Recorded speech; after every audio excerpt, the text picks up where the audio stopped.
Petit tutoriel sur quelle est la différence entre un plan gouvernemental, donc Obamacare, ACA, Affordable Care Act, et un plan privé. Donc les différences majeures sont déjà au niveau du premium, combien vous allez payer par mois. Un plan du gouvernement va regarder votre salaire, la taille de votre foyer, votre location et votre date de naissance. Un plan privé va juste regarder votre location et votre date de naissance. Évidemment, combien de personnes vont être assurées sur le plan.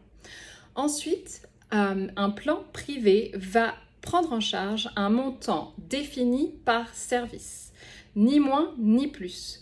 Un plan via le gouvernement va avoir tout ce qui est déductible, copay, co-insurance, out of pocket que j'ai parlé dans un autre tutoriel.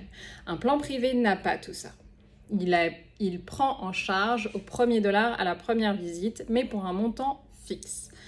Ensuite, un plan Obamacare va prendre en charge toutes les conditions préexistantes et ne peut pas vous refuser après application via le plan pour toute condition préexistante.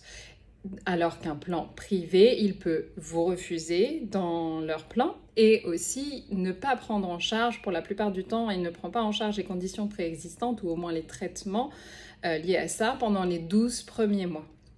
Ensuite, les plans Obamacare vont prendre en charge tout ce qui est maternité, alors que les plans privés ne vont pas vous prendre en charge là-dessus.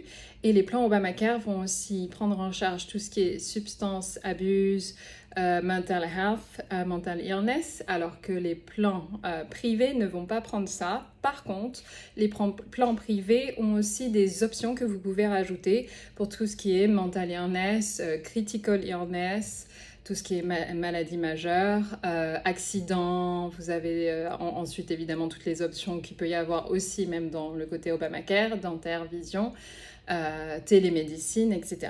Donc voilà les grosses différences. N'hésitez pas si vous avez des questions de me contacter directement.